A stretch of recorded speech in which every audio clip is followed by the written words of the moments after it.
പേര് പറയുന്നത്. അപ്പോൾ ഇതിനകത്ത് 2 ഗുഹയുണ്ട്. താഴേക്ക് കണ്ടില്ലേ, ഇതാണ് മെയിൻ കേവ്. ഇത് എടക്കൽ കേവ് എന്ന് പറയും.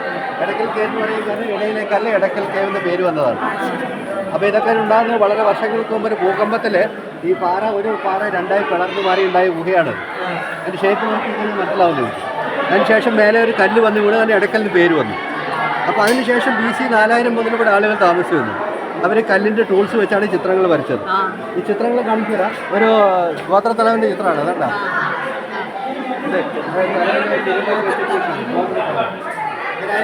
അതിൻ്റെ ബാക്ക് രൂപമുണ്ട്. പിന്നെ ഇവിടെ ഒരു മനുഷ്യൻ്റെ ഫോട്ടോ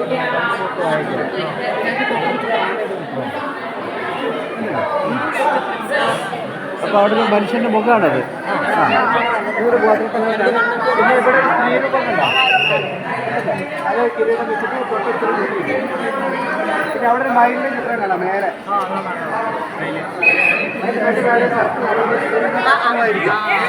പിന്നെ അവിടെ ഒരു ചക്രവണ്ടി കാണാം. അതൊക്കെ ഉണ്ടാവും. ലാഡർ മേലെ തോന്നിക്കുന്നില്ലേ, അതിന് 2 ഭാഗത്തും തള്ളുവണ്ടിയാണ്.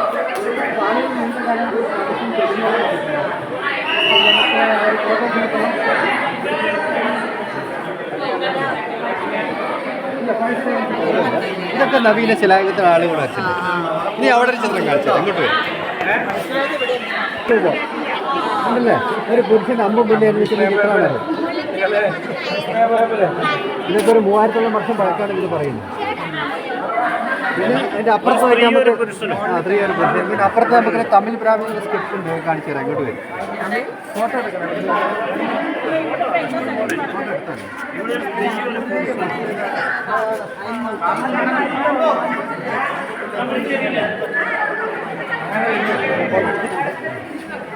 ഇനി അങ്ങോട്ട് പോയാൽ തമിഴ് ബ്രാഹ്മണ സ്ക്രിപ്റ്റ് ഉണ്ട്, മനസ്സിലാവും. ഇങ്ങോട്ട് വരും.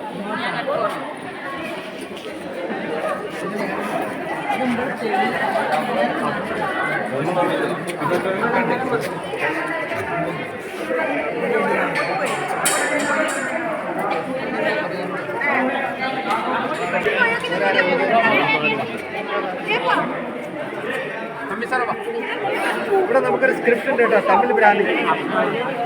ഓൾഡ് തമിഴ് 2000 വർഷം പഴക്കം.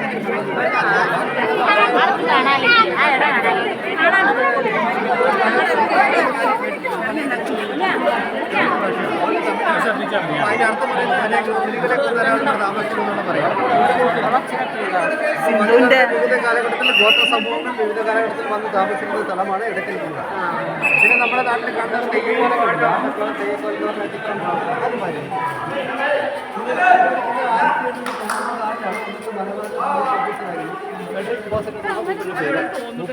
നായാട്ടിൽ വന്നപ്പോൾ കണ്ടെത്തിയ ഗുഹയാണ്. പിന്നെ അത് റിപ്പോർട്ട് ചെയ്യുന്ന 1901 ഇന്ത്യൻ ആൻറ്റി കൊറിയ എന്ന് പറഞ്ഞ പുസ്തകത്തിൽ. പിന്നെ അത് വേണ്ട ഫേമസ് ആയി.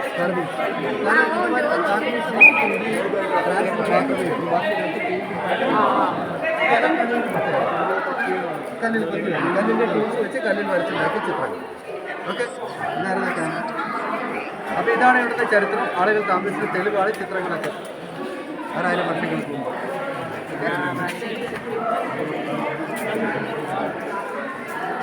ഫോട്ടോ ഒന്നും പെട്ടെന്ന് പറയാം.